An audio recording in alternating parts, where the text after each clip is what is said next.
Bonjour à tous, c'est une belle salle, bien agréable de faire cette présentation en français. Si vous êtes ici, c'est que vous avez certainement des mainframes ou des clients qui en ont et qui se posent des questions sur le devenir des applications que ces infrastructures supportent. La modernisation, c'est le transitoire, le fugitif, le contingent, c'est le projet de transformation.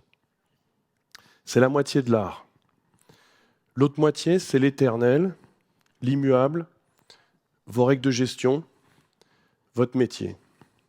Aujourd'hui, je vais vous présenter avec Yann et Olivier la proposition de valeur d'une transformation automatisée qui est proposée en prix fixe en utilisant le refactoring, et je vais vous positionner le refactoring dans l'écosystème des options de transformation.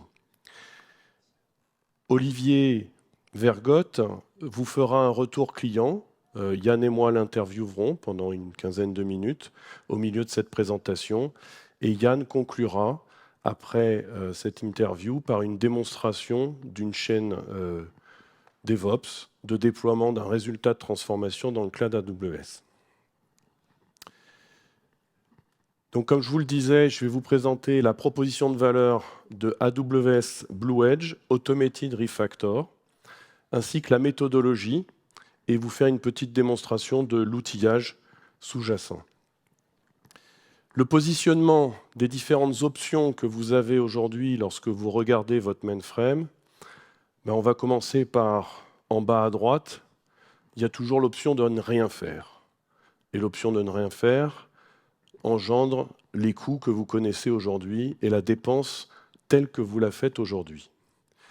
Si ça n'est pas satisfaisant et que vous cherchez à réadapter votre applicatif à l'interaction ou à l'intégration de cet applicatif avec des applications qui sont déjà modernes, vous allez avoir envie de réinterfacer cet existant avec un pourtour d'exposition dans des protocoles modernes qui vous permettront de réaliser ces intégrations. On parlera de réinterfaçage. Vous avez aussi la possibilité de remplacer ces applications par des produits du marché, parce que le produit existe sur étagère et qu'il est adaptable par rapport à votre métier. Donc on parlera de remplacement de l'application. Ça donnera toujours lieu à une customisation, à des développements spécifiques, parce que les produits tels qu'ils sont conçus, même si ce sont des core banking systems, doivent être adaptés à votre métier et tels que vous le délivrez à vos clients. Bien évidemment, la possibilité qui existe aussi est une réécriture complète de ces applications dans des nouvelles technologies. Mais ça va passer par une respécification de ces applications, et peut-être qu'avec les deux options qui restent et que je vais vous présenter maintenant, il y a une possibilité d'être en production avant même d'obtenir la signature et la validation de cette phase de respécification qui conduit à une réécriture manuelle. Donc les deux options que vous avez, à l'exclusion de toutes les autres, qui ne conviendraient pas, sont ou bien de vouloir retirer l'infrastructure sous-jacente, qui est une source de coût, et se libérer de celle-ci, en conservant l'application dans la technologie qui l'implémente, par exemple du COBOL, et à la transporter dans le cloud. On parlera de replatforming. Également, vous avez la possibilité, et c'est là-dessus qu'on va se concentrer aujourd'hui, de réimplémenter cette application dans une technologie moderne, le Java, et d'opérer cette transformation de manière automatisée. On sera entre 5 à 7 fois plus rapide qu'une réécriture manuelle et 5 à 7 fois moins cher. L'objectif est bien évidemment de faire des économies lorsqu'on est sur un mainframe. Alors, j'en profiterai pour vous dire que nous avons signé la semaine dernière un partenariat avec Fujitsu pour tout ce qui est asiatique et le Japon, pour transformer le COBOL des infrastructures Fujitsu. Donc, on ne se concentre pas uniquement sur des plateformes qui sont un peu plus européennes et connues, comme celles de Bull, IBM, ainsi de suite. C'est l'objectif qui consiste à retirer l'infrastructure mainframe sous-jacente peut être d'un premier abord de faire des économies. Mais on est aussi capable, avec le même processus que celui qu'on va vous montrer et les mêmes technologies, de transformer des choses qui sont sur du middleware et qui vont être implémentées en RPG, par exemple. Et pour ce type d'infrastructure, le premier objectif ne sera pas de faire des économies, mais d'obtenir un résultat qui, lui, sera plus facile à maintenir, qui pourra évoluer plus rapidement et qui sera donc adaptable dans le cadre du développement de la stratégie métier de votre entreprise. Cet objectif qui va être recherché lorsqu'on va quitter des e-series, du RPG 400, du COBOL 400, est également atteignable lorsqu'on va parler de PL1, lorsqu'on va parler de COBOL ou lorsqu'on va parler de Natural et qu'on va se diriger vers une application implémentée en Java. Donc ce qu'on vend essentiellement, ce n'est pas tant la manière de s'y prendre, mais on vous la présente pour expliquer comment elle automatise et comment elle sécurise le résultat. Ce qui est vendu au client, c'est le résultat de la transformation. Ce résultat de transformation, il permettra de redépenser ou de revisiter la manière dont la dépense informatique est faite au sein de l'entreprise, puisqu'on va descendre les coûts du mainframe pour à peu près une vingtaine de % de ce qui est la dépense d'aujourd'hui. Donc on va faire une économie de 80%, et la réallocation de ces 80% peut se faire sous forme d'économies dans le futur qui payeront le coût de transformation, ou bien de réallouer ces parts budgétaires pour faire des évolutions qui n'étaient pas faites jusque-là dans le but de coller au métier. Donc comme je vous le disais, le résultat est dans la proposition de valeur. C'est quelque chose de très important. On obtient une application Java implémentée sur le framework Spring, qui a une architecture 3/3 avec une couche de présentation qui ne contient que du rendu métier, de l'interaction utilisateur, une couche back-end qui contient toute la logique métier, les règles de gestion qui auront été transportées depuis le mainframe et qui seront réexposables à la granularité de la fonction, à une couche d'intégration pour implémenter les business process de l'entreprise et l'intégration avec les applications externes. La persistance contiendra des objets métiers véritables qui seront stockés de manière relationnelle, et cette couche de back-end va accéder à cette couche de persistance relationnelle de la même manière qu'une application totalement moderne. La transformation qu'on opère est une transformation ISO-bug ou ISO-fonctionnelle, dans le sens où l'exact comportement de l'application qu'on a sur la machine legacy va être répliqué dans l'environnement moderne, à la fois en termes d'engagement fonctionnel et d'engagement non fonctionnel, notamment sur la performance. La proposition de valeur contient ces deux éléments. C'est-à-dire quand je vous dis qu'on fait une proposition engageante en prix fixe, c'est sur résultat et sur validation de ces résultats par le client. Donc le client n'achète pas des jours hommes ou du savoir-faire, de l'expertise ou de l'outillage, mais achète bien un résultat qui est mesuré avec des milestones, des livrables qui sont recettés et validés par le client. Cette application architecturée en 3/3 va être déployable dans le cloud, et on va quitter le monolithe, le high-end, la grosse machine, pour pouvoir réaliser une distribution de cette application sur un environnement multi-nœuds, de manière à pouvoir répartir la charge, mais aussi pouvoir spécialiser cette charge par nœud, pour des raisons techniques, le regroupement des chaînes batch par exemple, ou des jobs, pour des raisons fonctionnelles, parce que nous allons avoir le packaging de domaines fonctionnels qui seront déployés sur certains nœuds, pas sur d'autres. Donc on a une capacité de monter en charge avec ces applications qui ont été modernisées, et d'utiliser la pleine puissance du cloud pour suivre les besoins du métier. Le processus qu'on suit vise à affermir le résultat et à obtenir quelque chose qui va tout au long du démarrage et de la suite du process valider un livrable unique. Le livrable unique, c'est l'application elle-même. Ce livrable, on le reçoit déjà validé puisqu'il est en production, il fait fonctionner le cœur de métier de l'entreprise. C'est une application critique qui est en production et validée et qui a des données réelles. Ce qu'on va faire, c'est qu'on va recevoir le code source de cette application, l'analyser et vérifier qu'il ne manque rien pour définir le projet de transformation.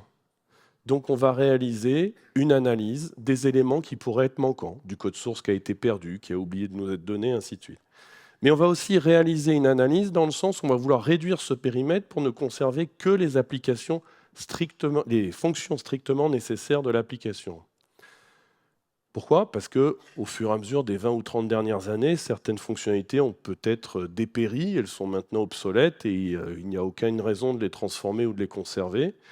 Et on aura surtout bien du mal à trouver des cas de test pour les valider puisqu'elles ne sont plus utilisées.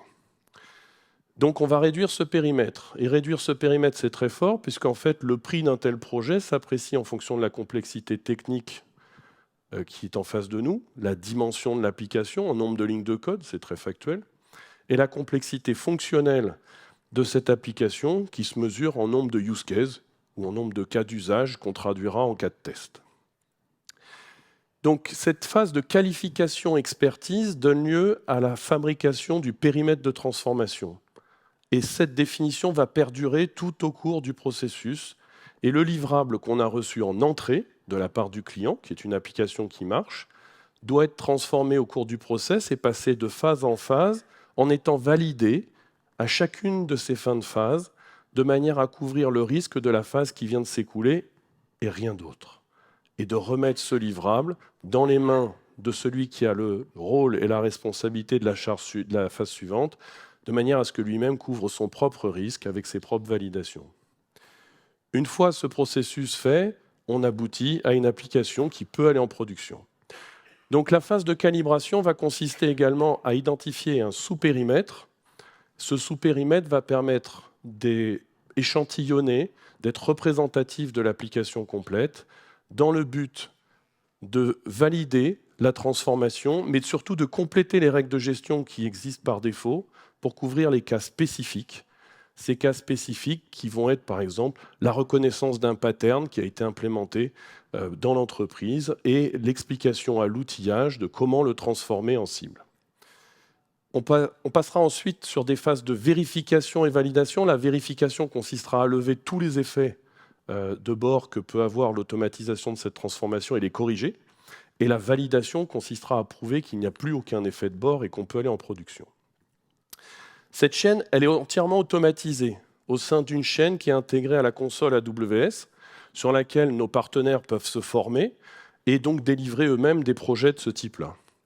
Je vais me concentrer dans les minutes qui viennent pour une courte démonstration de l'outillage sur les deux premières phases que sont l'analyse et la transformation. Comme je vous l'ai déjà dit, cette analyse, elle va être outillée, automatisée, de manière à la rendre peu coûteuse et à déceler le plus rapidement possible les éléments manquants et à affiner le périmètre.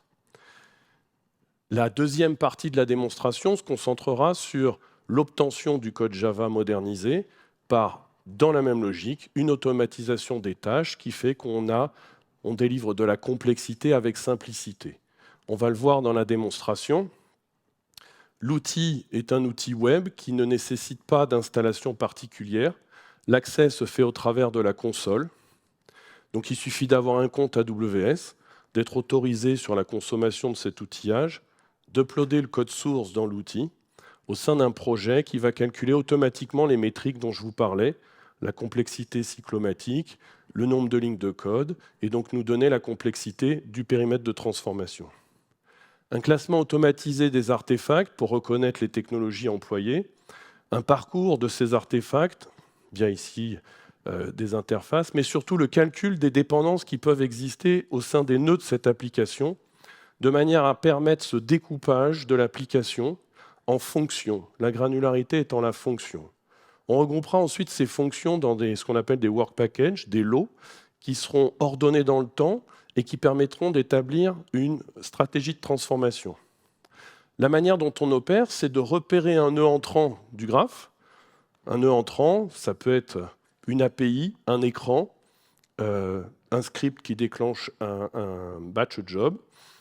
Ici, on prend un écran, on l'exclut, enfin, on le sort du graphe, on le met à part, et on va ensuite requêter le graphe de manière à récupérer l'ensemble des éléments qui sont nécessaires à l'exécution de cet écran, du sol au plafond.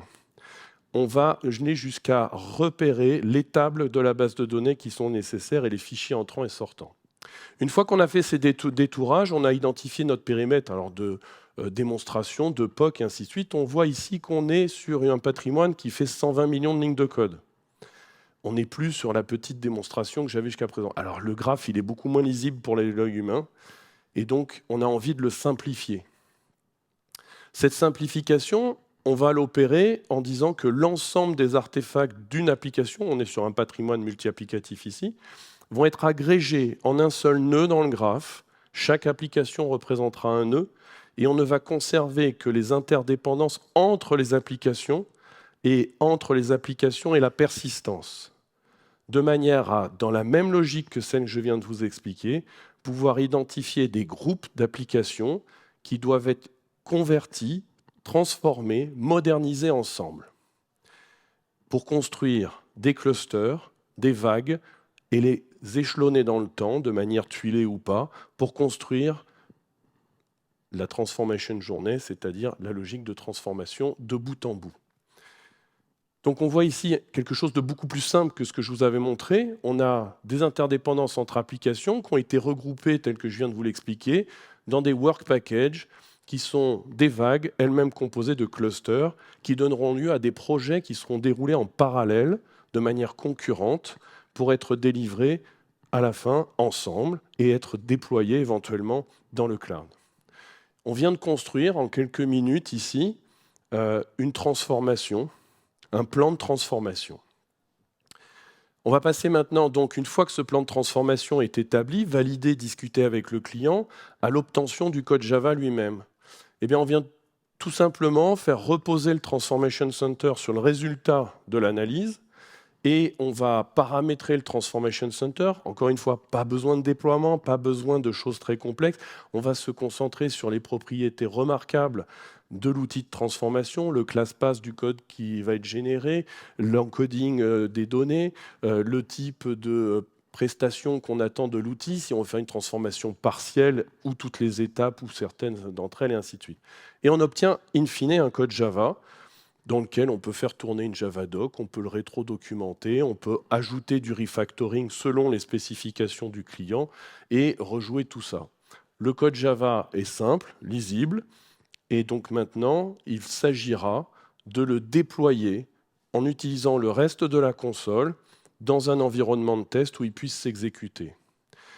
Yann vous présentera ça dans une démonstration dans quelques minutes, mais avant, on va laisser la place à Olivier, qui nous fait un retour client. Donc Olivier est chef de service DSI au Crédit Logement, qui est, je te laisse présenter Olivier, ton entreprise. Bonjour à tous. En quelques mots, parce que le temps nous est imparti. Donc Olivier Vergotte, moi je suis chef de service au Crédit Logement. Je suis rentré fin 2018 pour piloter et diriger ce beau projet de modernisation. J'ai à chaque fois le plaisir de faire un retour d'expérience parce que pour moi, professionnellement, c'est mon plus beau projet. Quand on parle de modernisation, c'est vrai qu'au premier abord, on dit « ah, c'est compliqué, on n'y arrivera jamais, c'est très compliqué, c'est très technique ». Mais vous verrez au travers de mon retour d'expérience, quelques démos, et puis on pourra peut-être en parler après, qu'en fin de compte, si on respecte une méthodologie, si on industrialise toutes ces tâches, et que si on met un peu de méthode, on y arrive assez facilement, et c'est globalement des projets assez simples à mener. Ouais, merci Olivier. Alors, pour démarrer, peut-être que tu peux nous présenter un petit peu le Crédit Logement, le système d'information, et nous expliquer un petit peu le cadre, le périmètre métier que vous avez modernisé. Tout à fait. Alors, Crédit Logement, c'est un tout petit établissement financier. C'est 350 personnes, mais qui est le plus gros établissement financier systémique en France et en Europe, puisqu'on cautionne une activité immobilière. Et donc, nous, on garantit pour 420 milliards d'euros d'encours de prêts immobiliers. Donc, en synthèse, Crédit Logement est en fin de compte un établissement dont les principaux actionnaires sont des banques françaises, Crédit Agricole, BNP, Société Générale. Il y a des gens dans la salle là, de BPCE, par exemple, qui sont actionnaires. Donc, nous, on garantit pour les grandes banques et on porte le risque sur tout le cautionnement de cette activité. Voilà. Donc, l'ESI qu'on a modernisé, c'est le cœur de Crédit Logement. Donc, c'est vraiment c'est le cœur d'une centrale nucléaire. Hein. Donc, globalement, la première brique, c'est les échanges avec nos partenaires pour toute l'acquisition des dossiers. Donc ça, c'est des briques MQ Series. C'est des flux quotidiens. On a en moyenne 20 000 flux par jour. Avant la crise immobilière, aujourd'hui, on a un petit peu moins. Et derrière, on a 4-5 applications majeures qui sont le cautionnement, qui sont la gestion des dossiers, l'entrée au contentieux, la compta OX, la compta financière. Donc c'est vraiment le cœur du système. C'est une application qui est très sensible pour nous. Et malgré tout, on a été très confiants pour partir avec Blue Edge pour faire ce projet. Merci Olivier. Quelles étaient les raisons du choix du type de transformation? Alors, multiples, parce qu'on était en natural à la base et qu'il y avait des développements qui dataient des années 90. Donc on se retrouvait dans une situation où, d'un point de vue technologique, on était arrivé un peu au bout du bout, et pouvoir faire évoluer notre SI, c'était assez compliqué. Ensuite, on était hébergé chez T-Systems à Munich, hein, notre ZOS était là-bas. Et T-Systems nous avait annoncé 4-5 ans avant le projet que l'activité allait cesser et qu'on allait devoir trouver une autre solution. Donc, cumulé au fait qu'on voulait on voulait reprendre la main sur notre SI en termes de gouvernance, avoir moins de dépendance avec des éditeurs, faire baisser les coûts, prendre en compte aussi l'aspect RH, hein, parce que nos équipes, elles étaient en train de vieillir. Donc, à un moment donné, notre DSI a décidé que, comme tu l'as dit dans ta présentation, Xavier, le choix de ne rien faire, c'était le choix le plus risqué. Voilà. Et alors, pourquoi avez-vous choisi AWS Blue Edge pour cette pour faire court, hein, parce que Xavier vous a dit, il y a plusieurs possibilités. Donc, le premier, c'est trouver sur une application du marché, mais comme notre activité est assez spécifique, premier scénario, impossible. Deuxième scénario, on l'a tenté en 2005-2006, c'est une réécriture complète. Donc on était en natural à la base sur du ZOS, et on a tenté une expérimentation de réécriture sur de l'Unix, un COBOL sous Unix. Donc ça a été un gros raté, et le DSI a décidé au bout de quelques mois d'arrêter le projet. Ce type de projet, il est compliqué. Pourquoi? Parce que vous changez de le hard, vous changez de langage, et en parallèle, comme c'est une réécriture, il y a les métiers qui vous disent ouais, mais l'application est vieillissante, donc on a des idées pour la faire évoluer. Et donc à un moment donné, c'est difficile pour un projet de réécriture d'avoir ce qu'on appelle des KPI, ce qui vous permet de savoir l'avancement de votre projet, et à un moment donné, à partir de quels critères vous pouvez définir que vous l'avez testé complètement. Je crois que un projet de modernisation, le premier sujet, c'est vraiment d'industrialiser et d'automatiser les tests. Donc on en reparlera un petit peu. L'autre scénario qui à un moment donné, sur lequel on a failli partir, c'est du replatforming. Donc on était avec Software AG, qui était l'éditeur de Natural à la base. Donc toute la brique habilitation était dans Natural Security. On avait un composant de Software AG pour des web services.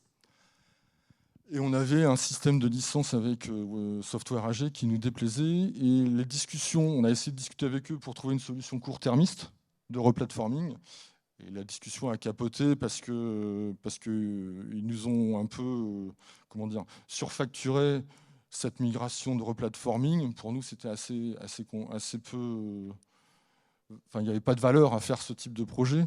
Et puis, ils nous ont découragés du sujet de partir sur la modernisation. Donc, au final, on n'a pas choisi ce scénario parce que malgré tout, votre legacy il reste dans une enveloppe qui est sur du hard moderne. Donc c'est comme si vous faites un projet de modernisation à moitié.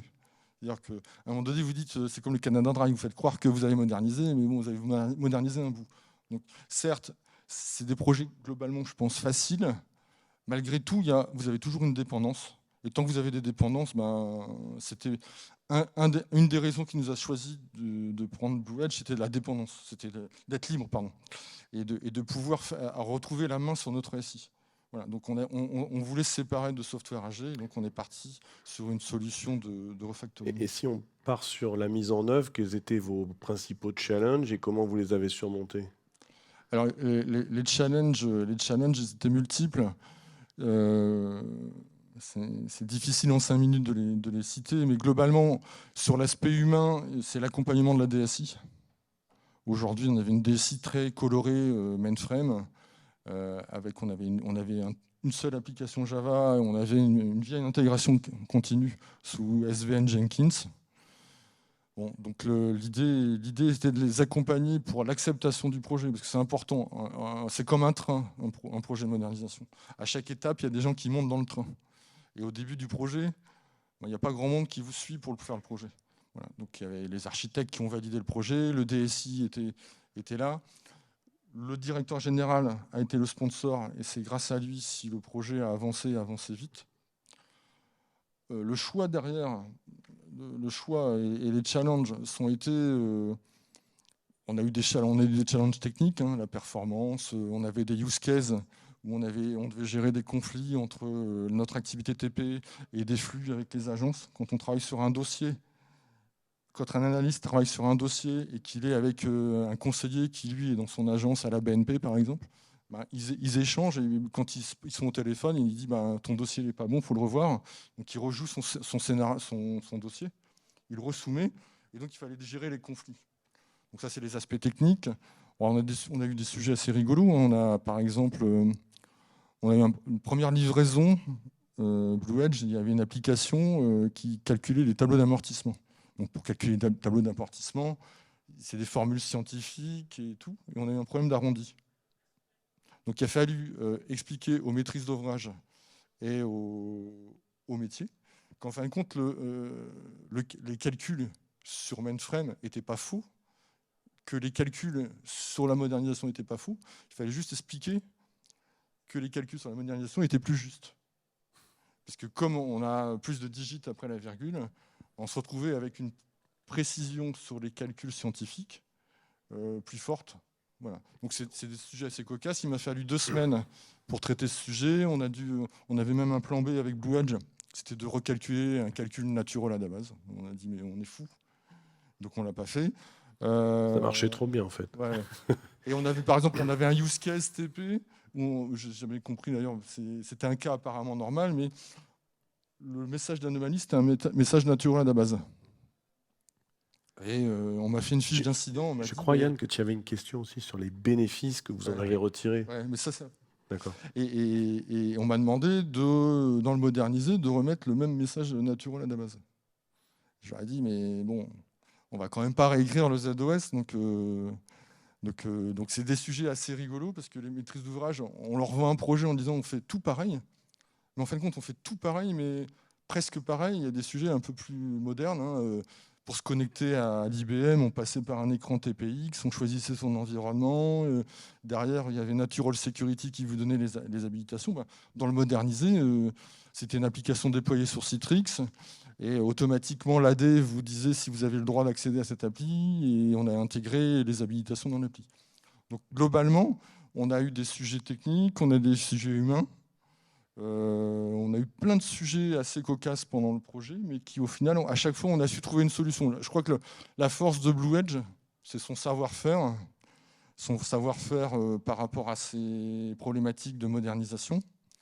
Il faut comprendre qu'à chaque étape, Blue Edge a développé soit des outils internes à intégrer à leur solution Blue Inside. Xavier vous a parlé de l'analyseur. Ça, c'est un produit génial, parce que si vous avez un gros SI, si votre client a un gros SI, ça vous aide beaucoup pour lotir votre organisation, les lotissements de différentes vagues de modernisation. Si on en vient donc maintenant aux bénéfices, c'est assez frustrant parce que j'ai plein de choses à vous dire que je ne peux pas dire. Donc on en parlera peut-être après. Ouais. Les bénéfices, tout bêtement, ESG. On a nettoyé le spool d'impression qui crachait sans arrêt des impressions sur des imprimantes. Moi, quand je suis arrivé chez Crédit Logement, à chaque fois que je passais dans un couloir, il y avait des imprimantes qui dégorgeaient de papier. Personne ne les lisait. Bon. Donc on a nettoyé le spool, on l'a modernisé, et on a transformé une partie des éditions papier par du PDF, par exemple. On a urbanisé en enlevant des fonctions, on a fait du nettoyage de notre mainframe parce qu'on n'a pas tout modernisé. Tout ce qui était obsolète, on ne l'a pas fait. Et puis, pour aller assez rapidement, budgétairement, on avait un budget au nombre de lignes. On l'a respecté à un tel point que le premier gain, c'est qu'on n'a pas dépassé le budget. On a même été en dessous. Voilà. Au niveau des gains, en termes de le retour sur investissement du projet, en moins de 2 ans, on a remboursé le projet en termes de ROI. Globalement, aujourd'hui, le marché de l'immobilier bouge beaucoup plus qu'avant. Et vu les difficultés, on est obligé d'être très réactif. Donc, on développe des offres beaucoup plus rapides. On est rentré dans du time to market. On a essayé d'accompagner les équipes en transverse DSI pour aller vers le DevOps. Ça n'a pas été simple, mais on y va progressivement. Les sujets sont multiples. On a même gardé l'automatisation de certains outils comme le Blue Edge Compare qui est un outil quand même fabuleux de Blue Edge. Sans le Blue Edge Compare, vous ne finissez pas les projets de modernisation. Parce que tester du batch, c'est très compliqué. Tester du batch modernisé, si vous n'avez pas d'outil, vous ne le faites jamais. Donc c'est un outil qui permet de comparer avant, après, aussi bien les bases que les fichiers en entrée, les fichiers en sortie, les cartouches de résultats de vos batchs. Et ça vous permet de converger assez vite sur un résultat. Donc en fin de compte, on respecte le budget, on respecte le délai. On est passé dans une autre phase, on s'est réapproprié notre SI. Donc là, on est en train de développer des nouvelles offres sur les données vertes, les offres copro. Et on a commencé cette année à réécrire nos écrans. Comme l'a dit Xavier, c'est des projets où vous faites à l'identique, Aziz. Donc vous avez vos écrans mainframe. Donc vos écrans mainframe sont au mode HTML5, mais bon, ils ont un look and feel mainframe. Et là, on réécrit la couche présentation. Olivier, on va être obligé de s'interrompre. Malheureusement, nous rattrape. Un dernier mot. On va faire le lien. Ouais, un dernier mot. Il y a une vidéo qui est assez intéressante. C'est le retour d'expérience de mon directeur général Jean-Marc Villon et du DSI de Crédit Logement Jean-Michel Laverne. Donc, eux, ils expliquent dans cette vidéo comment ils ont choisi, d'un point de vue managérial, de partir avec Blue Edge et puis les étonnements qu'ils ont pu avoir de ce succès. Donc, Olivier ainsi que nous seront disponibles après la présentation off-stage pour toute question que vous ayez. N'hésitez pas à venir nous voir. Surtout que je n'ai pas tout dit. Yann, on avait dit que comme on faisait une présentation en français, on vous citait du Verlaine. Je vous ai fait une introduction sur la modernisation. Mais on va finir avec du Baudelaire, pardon. Et on va finir avec du Verlaine. On finira avec du Baudelaire. Maintenant. On finira avec du Baudelaire. Oui, parce qu'il ne l'a pas dit, il a cité Baudelaire au départ, ça paraissait un petit peu. Juste une précision également. Olivier, le mainframe aujourd'hui, vous n'en avez plus. Il est terminé, il est éteint. Ouais. On l'a gardé 3 mois. Ouais. Voilà. Et à un moment donné, on s'est posé la question si on ne voulait pas te faire repartir. Non, mais juste un truc assez rigolo dans les challenges. À un moment donné, on s'est dit est-ce qu'on a bien nettoyé est-ce qu'on n'a pas trop nettoyé notre code legacy et est-ce qu'on est sûr de rien avoir oublié. Donc 3 mois, on a basculé en mai-juin 2021. Et donc en décembre 2020, on a pris le risque. Nos librairies sur le ZOS en exploitation, on les a vidées, on a tout supprimé les objets naturels. Et on a rechargé les objets qu'on a donnés à Blue Edge. Et donc, ça nous a permis d'évaluer sur 2-3 mois qu'on avait bien tout embarqué. On a eu quelques étonnements et ça nous a permis de sécuriser notre migration. Voilà. Okay. Merci Olivier. Je voulais également rebondir sur ce que tu avais dit sur la partie automatisation des tests et intégration dans une chaîne CICD. Ça fait le lien avec cette dernière partie de la présentation. Dans laquelle je voulais montrer l'importance de l'automatisation des tests et de leur intégration dans une chaîne CICD. En effet, on pense qu'il est primordial dans ce type de projet de modernisation et de migration, de transformation, de pouvoir automatiser l'ensemble de vos tests et de les intégrer dans une chaîne d'intégration et de déploiement continu. Et ceci pour 3 raisons principales. La première, c'est garantir la qualité de votre code. La seconde, c'est réduire les risques du projet.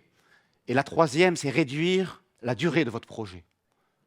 En effet, si vous allez en pouvant exécuter des tests de manière régulière, systématique, hebdomadaire, vous allez pouvoir tester au plus tôt et garantir la qualité de votre code source très en amont, dans les phases amont du projet, et pas attendre la fin du développement pour tester et pour vous rendre compte qu'il y a un problème technique ou soulever un problème technique. Donc ça vous permet de garantir la qualité du code au plus tôt, réduire les risques en les soulevant ou en soulevant les problèmes techniques au plus tôt également, et réduire les coûts. Évidemment, l'automatisation des tests va demander un effort certain, mais cet effort d'investissement va être largement amorti lors de les phases d'exécution de vos tests.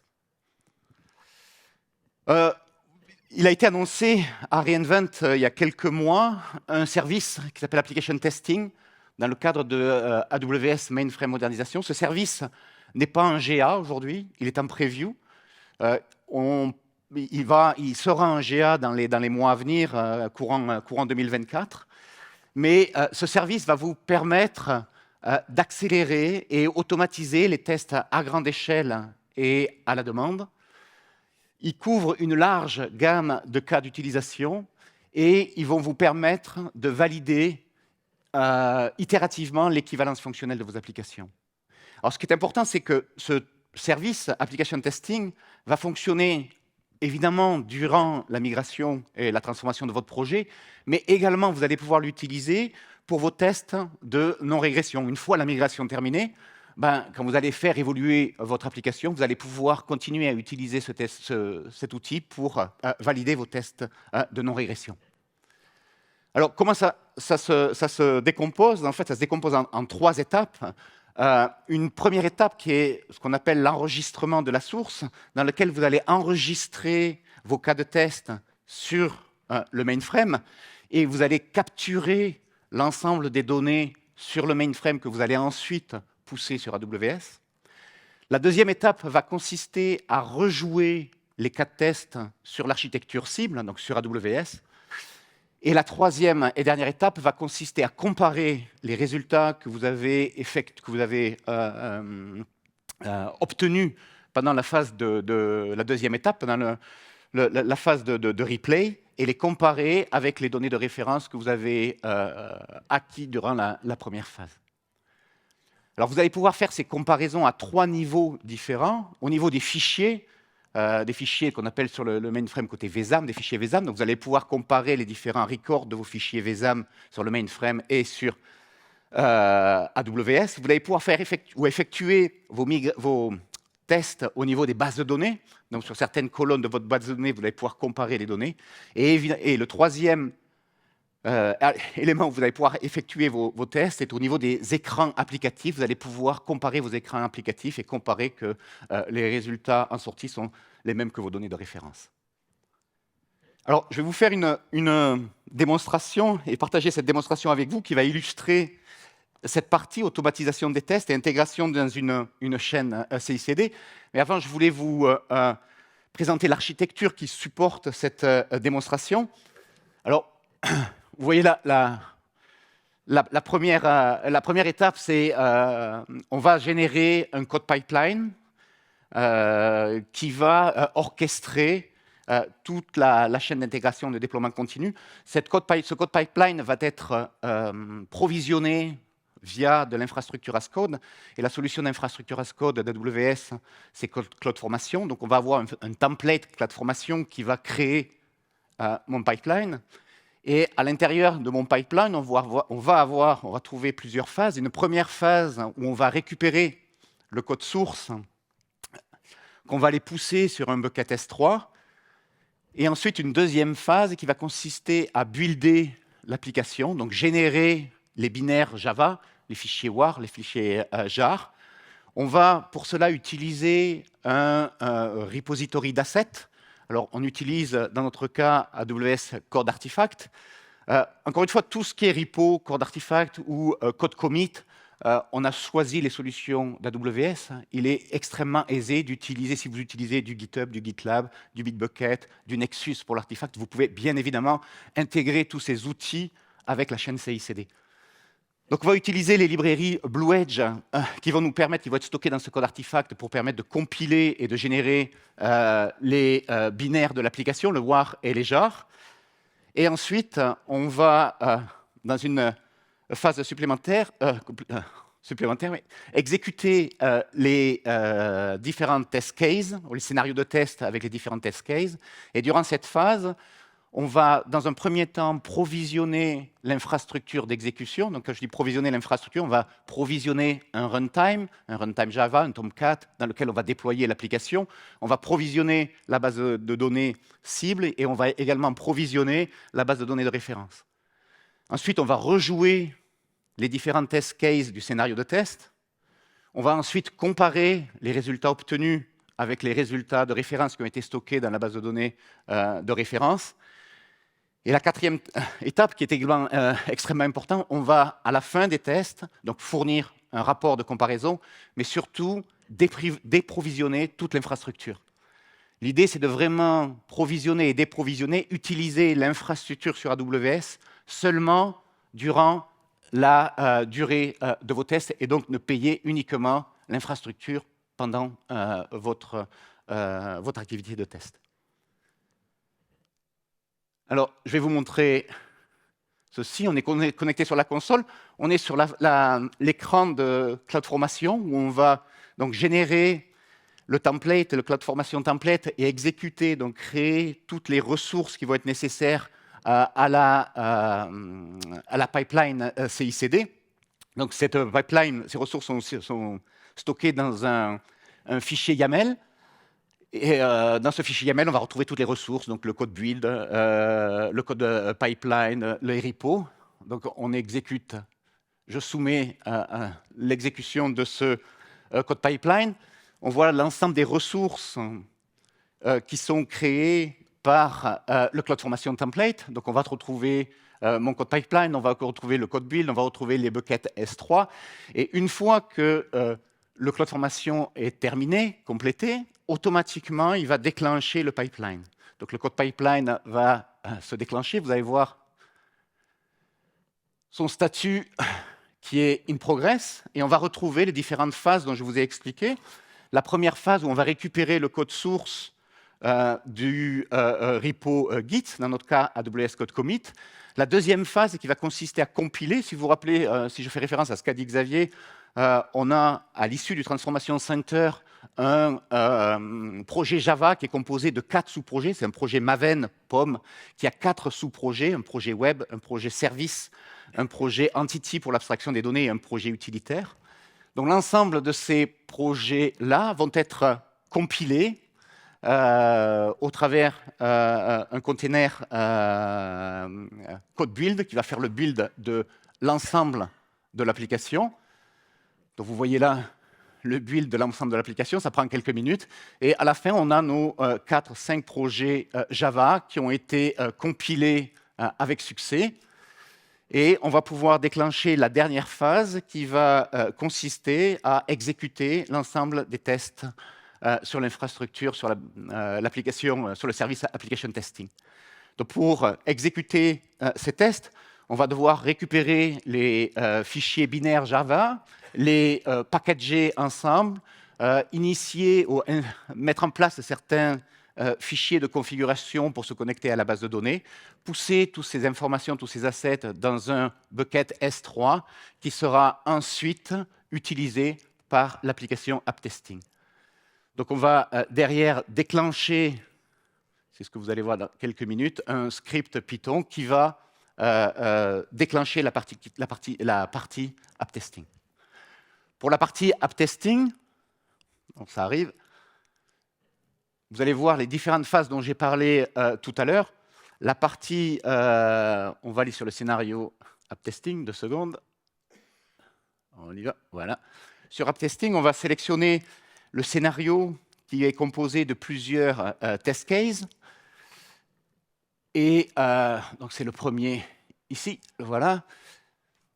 Et on est, vous voyez en gris sur la phase 4, la partie replay et compare est en cours, donc est en cours d'être exécutée. Les 3 premières phases qui sont la création du scénario, donc mon scénario, quels sont les différents test cases de ce scénario. La deuxième partie, c'est les initial conditions, c'est la définition de l'infrastructure dans laquelle on va exécuter ces test cases. La partie recording, donc ces 3 phases ou ces 3 étapes ont été réalisées une seule fois. Quand on définit les scénarios de test et l'état de test, les cas de test, la partie replay and compare est vraiment la phase que l'on va exécuter à chaque exécution de test. Donc là, vous voyez les différents états de mon replay and compare. On est sur la première phase qui est le restore de l'initial condition. Ça veut dire que je vais restaurer l'environnement d'exécution d'app testing. On voit que là, au bout d'un certain temps, j'ai accéléré une dizaine, vingtaine de minutes, tout est terminé. Et on voit que les 3 ou les 4 étapes, donc on a fait un restore des conditions initiales, on a fait un replay du test case, on a fait un compare des résultats obtenus avec les résultats attendus, et on fait un destroy derrière de l'infrastructure qui a été provisionnée. Ensuite, on peut aller voir les résultats du test case ou des différents test cases, et on voit que là, les résultats ont été différents. Donc, on peut aller voir les datasets que l'on a comparés. Ici, c'était des batchs. On a comparé donc, les résultats des batchs en sortie sur AWS et les résultats des batchs qu'on avait sur le mainframe. Et on peut regarder donc, ces résultats et voir ici que les deux montants sont différents. Donc, il y a manifestement une erreur dans le code source qui a été, dans le code qui a été transformé. Le développeur va corriger pour ensuite réexécuter tout ce process, donc réexécuter le CloudFormation qui va réexécuter la pipeline et exécuter les tests d'exécution. Voilà, on arrive juste à la fin de la présentation. On vous a mis quelques liens si vous souhaitez en savoir un petit peu plus sur à la fois le service de modernisation mainframe et AWS BlueEdge. Il y a également un certain nombre, 4 vidéos qui peuvent être intéressées si vous souhaitez approfondir le sujet. Et avant de terminer, Xavier avait commencé avec Baudelaire, et je terminais aussi avec Baudelaire sur le voyage. La modernisation mainframe est un véritable voyage. Et Baudelaire disait, les vrais voyageurs sont ceux-là qui partent pour vraiment partir. Donc je vous laisse à cette dernière pensée de Baudelaire. Je vous remercie pour votre attention et merci de remplir le sondage pour avec l'application mobile. Comme l'a dit Xavier et Olivier, on peut rester là 10 minutes si vous avez des questions. Sinon, vous pouvez nous retrouver au village, AWS Village, au premier étage. Merci à vous.